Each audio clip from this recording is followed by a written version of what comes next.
Hello GCN, I'm Susie Searles, and today I'm here to reflect on our Advent theme of the week, joy. Our passage for Wednesday this week is 1 Thessalonians 5, 16 through 24.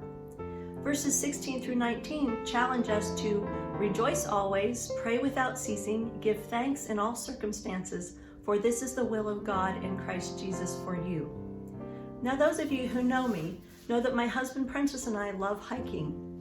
Last month, we hiked the McAfee Knob and Dragon's Tooth trails on the Appalachian Trail in Virginia. We stood looking out over some of the prettiest vistas on the East Coast. Hiking has taken me to many mountaintops and summits where I've been able to look out over the beauty of God's creation, and I find great joy and comfort in these overlooks. But joy on a mountaintop is easy.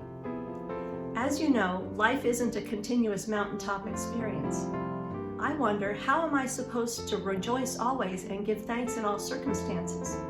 We all have to walk through valleys and hard times in life. How do I rejoice when I'm sad? How do I rejoice when I'm lonely?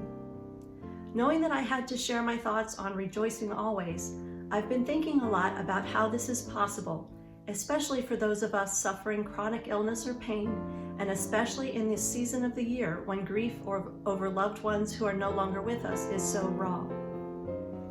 I found some insight in a poem on joy by Khalil Gibran. He wrote, "Your joy is your sorrow unmasked."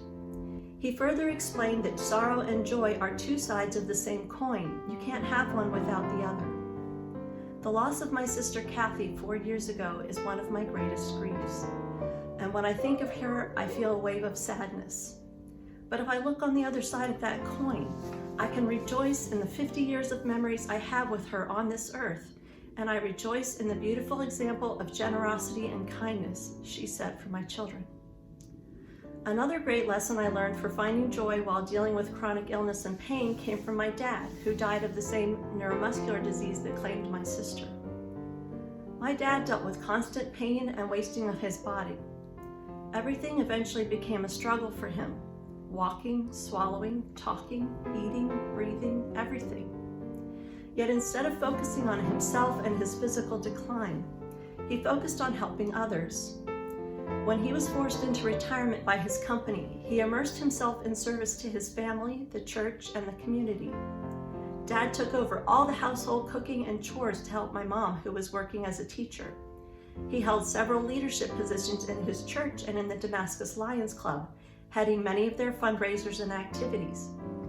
He became the director of Damascus Help, which is an organization that provides food and other support to families in need.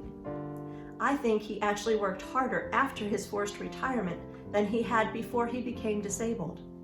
In short, he found joy and purpose in serving others, despite his physical limitations and decline. So as we continue our Advent journey toward our 4th Sunday of peace, I encourage you to seek and find joy. And if you are struggling, try exploring the ways God is working in your life to carry you through the challenges you face, and seek ways to bring joy to others. One thing I want you to remember, you have a family at GCN that cares for you deeply and will help you through the struggles you face. May God bless all of you and bring you joy.